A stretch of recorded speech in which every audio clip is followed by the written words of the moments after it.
Well. Good midday. Yes, it's a little chilly. No, it ain't chilly. It's cold. But guess what? It's still a great day to be in the neighborhood. And so, with that being said, we are thankful, and grateful to God for each and every one of you that are joining us either live or will join us later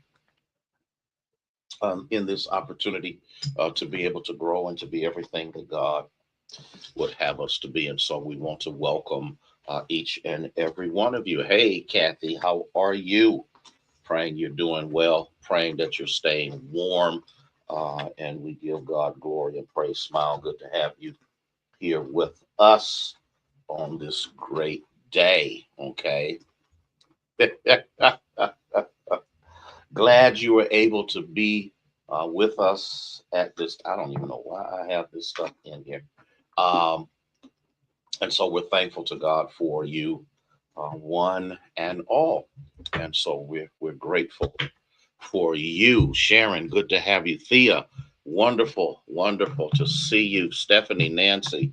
Bless your sweet potato souls for being out here with us, Deborah. Good midday to you, one and all. Linda, good to have you, Jemison. Bless you, Wendy. Make sure you staying good, being good, not cutting up, not getting in trouble. You know, I had to say something. I couldn't help myself. Somebody I got to say it to. Cora, how are you? Praying that you know you're doing well and that everything is going well with each and every one of you. Elder Clay, good to have you. I did get your message. And so let me see what I can do because life right now is wild, okay? Because I'm trying to get back into the groove of thing, catching up on stuff that I have been overwhelmingly delinquent in trying to just recoup and recover, which the Lord has brought us a long way in a short period of time. Minister Faye, thank you so much for being a part of this moment, okay? And grateful and thankful to God for you, one and all, okay? Listen, Thea. I'm not gonna get started. I'm not gonna get started about Sunday. I'm just not gonna do it. I'm not going to do it. Not at all. Okay. We'll see what the Lord does. Okay, Gaither, good to have you. Shirley, Carolyn, bless your hearts for being here. Cecile, how are you? How's the weather in Texas? I hear it's kind of chilly. It's kind of chilly in Texas.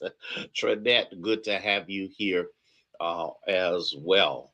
And so we're grateful for all of you that are coming on board. Don't forget, Minister Marcia, that we will have midweek on tonight. Tonight is Wednesday, and we're looking forward to everyone who can to be there with us. I do have a prayer request. Chaplain Hearns, how are you?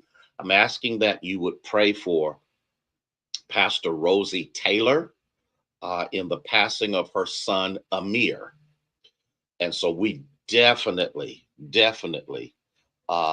need um, you to lift her in prayer mightily in the passing of her son. Elder Carter, bless you for being here. And anytime a parent has to bury a child, it is a whole different ball game. Okay, Stephanie, keep praying for her. Keep praying for her mightily. Victor, how are you, sir? Thank you for being here. Cynthia, good to have you on board. Please share. Hit that share button. Jemison, bless you. And that's important. We got to make sure that we lift each other up in prayer. Fantastic. And so with that being, and I'm trying to tell you something. You just don't know, Dr. Pamela. Thank you for being here. You just don't know what the next day is going to bring. Thank you so much, Denise, for letting us know that us is doing what we need to do. Hit that share button. Hit that share button. And here we go. Now, you remember for those of you that have been with us for at least the past couple of days, that we're dealing with Romans 6:6, and in the midst of that, what we have to learn how to do is to consider ourselves dead to sin, and that is overwhelmingly important. You've got to understand this. You've got to grasp it, because if you're going to live powerful in the Lord, because when I talk about powerful living, when I talk about living under the anointing, we sometimes, hey Winnie, we sometimes get this grandiose idea of supernatural. I don't even really have Timothy, bless you. I don't even have the words for it. But when you think of, hey Dean, when you think about that, it's like the spectacular. But what we need to understand and what we need to recognize, and I said this, I believe, on yesterday, if you've actually studied, hey Rosabelle, how are you? If you've actually studied the life of Christ, you can see that his greatest impact, Linda, good to have you here. His greatest impact in the lives of people was not in the masses, but in the one-on-one, the opportunity for him to be able to touch the life of one person. And every single person whose life he touched, they touched more than he did. Oh, I wish I had some help. This is important, okay? So what do I have to do? Even if I make a mistake, Lavonda, even if I do something wrong, even if I say something wrong, and even if I don't, First John 1:9 covers me, because all I got to do is agree with God that what I've just done is what God says is wrong, and he's faithful and just to forgive and to cleanse us from all unrighteousness. But I believe there's something that sometimes gets in the way of us not really grasping, um, because hey Christine, how are you? Barbara, I think sometimes because we don't sense or feel God's presence, that he's not there. When those devastating moments come out of nowhere, he's not there. And so what that does is that feeds the notion that maybe I'm just not right enough with God for him to do anything for me. LMA, sweetheart, how are you? I'm not right enough with God for him to love me through this moment. Or maybe because there is a major difference between being tested and being punished. And we all ought to know the difference between the two. So, in the midst of this, there's something else we need to know.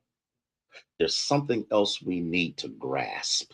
There's something else, Tamika, good to have you. There's something else we need to recognize. Here's another promise.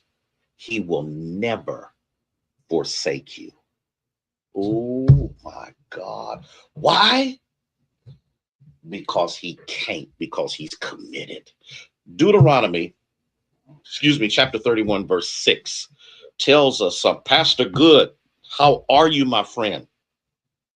Praying that all is well with you and your family and your ministry, and that God is continuing to bless you over and over again. Daryl, how are you? I got your message. I'll get back to you. Here's what you've got to know. Let me read it to you. Be strong and courageous. Do not fear or be in dread of them, for it is the Lord your God who goes with you. He will not leave you or forsake you. Let's talk about this. Life does not come without challenges. Life does not come without issues. I can't even think of the name of the movie. Um, Forrest Gump says, life is not a box of chocolates. Not every day will be easy. Hey, Pat, how are you? Not every day everything will go smooth and well. And there's nowhere in the Bible that says every day will be a good day. You didn't catch that. Every day will be a powerfully successful day. Hey, Jasmine, every day will be the day you want it to be. No, you gotta understand that in this world you will have tribulation, but be of good cheer because Jesus has overcome the world. And because he has overcome the world, we are overcomers. But you've got to know that when the challenge comes, the issue comes, the pain comes, the separation comes, the disappointment comes, you still got to be strong, and you cannot afford to shrink back. Now, what did I just say? What did I just say? Okay. Y'all all good? Iris, thank you so much, dear. Carletta, how are you? Listen to what I'm saying. Let me tell you one of the greatest tricks of the enemy. I hope you're ready for this. One of the greatest tricks of the enemy is that when the assault comes, or the situation comes, or the circumstance comes, you withdraw. And by withdrawing, here's what you do: you set yourself up for depression, you set yourself up for isolation, you set yourself up for massive disappointment. Let me tell you why. Because if you're not courageous enough to press through that issue, or through that circumstance, or through that situation, you will then back up. And by doing so, you lose some connections. Now, number one, you will never lose your salvation. That's not what I'm talking about. But you can damage your fellowship, because now all of a sudden you're not talking to God. The next thing that you will do is you will abandon the fellowship. That's what the enemy wants you to do. I've listened to a whole lot of people. Hey, Darlene, how are you? Hey, Floetta, how you doing? You gotta know. You gotta know that when you do that and you back up from the fellowship, you've backed up from the source of your strength.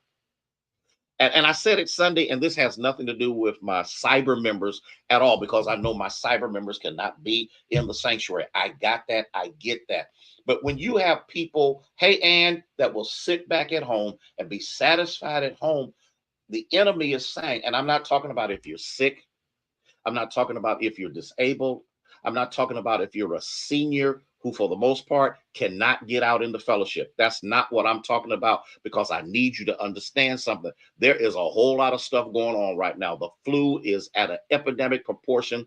COVID is all of this other stuff. But here's what I'm saying. It's when the enemy makes you stay at home. He knows the power of the fellowship. He also knows the power of a present word. Lord, don't make me shout on this, because I got 3 minutes and then I got to get out of here.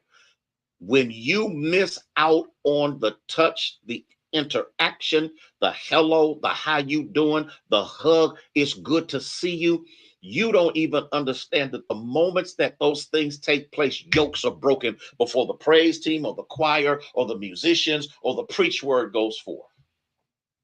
Oh my God. Mm-hmm. Just to have, hey Denise, just to have a personal interaction with another saint gives you sometimes the impetus for you to press on. He says, be strong and courageous. Why? Number one, I already know that he loves me. Number two, I already know that he loves me. Number three, I already know that he loves me. Number four, I already know that he loves me. Number five, I already know that I can go down all the way as far as all the way can get. I know he loves me. Number one, because I know he loves me, whatever is happening in my life, he's got my back. So guess what? I'm gonna press on. The Bible says, don't forsake the assembling of yourselves together as the manner of some is, because God knows that if you stay out of the fellowship, and you can get a word. Oh, yes, you can. You can get a word at home. You can get, but it's something about the interactive activity that takes place in the fellowship that makes the difference. That's all I'm trying to say. Has nothing to do with my cyber people. Don't take it the wrong way, because if you put us up on big screen, it's just like being there. I'm talking about the people that live within an earshot of the church and sit at home drinking their coffee and they eating their donuts and stuff when they could be in the power of the fellowship. It makes a difference, y'all. It makes a difference. And I'm not condemning anybody. I'm not beating nobody up. I'm not doing any of that stuff. I'm trying to show you what the enemy will do. Okay? Because you subtly start to shrink back into a moment of complacency. Oh, gelato, don't get me started now. Listen, can I talk about this for just a minute? I done ran out of time. What happened Sunday, this past Sunday? Watching it is not the same as being there.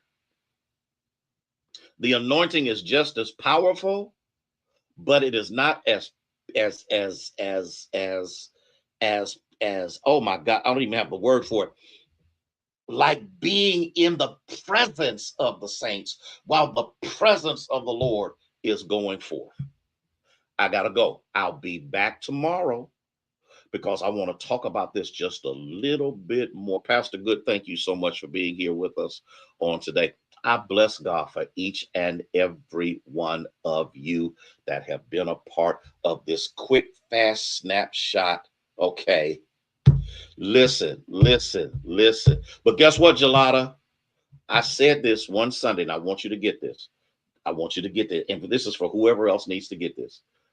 I have in my car a handicap sticker that's red. The most of the handicap stickers are blue, which means it's permanent. You have that sticker for the rest of your life. I have a temporary sticker, which is red, which means what? Okay. Which means what? It means wherever I am and whatever disability there is, or whatever it is that I'm not able to get and do what I need to do, is only temporary. I am not vying for a blue one. I'm taking the red one. And guess what? The blood still works because the red one is just a temporary situation to what God is going to bring you through. I'm out of here, y'all. I'm out of here. I got to go because I'm about to shout on that one again. Love y'all with the love of Jesus, who is the Christ. I see y'all at 6:30 because I'm going to deal with some other promises on tonight. May God bless you. May he keep you is our prayer.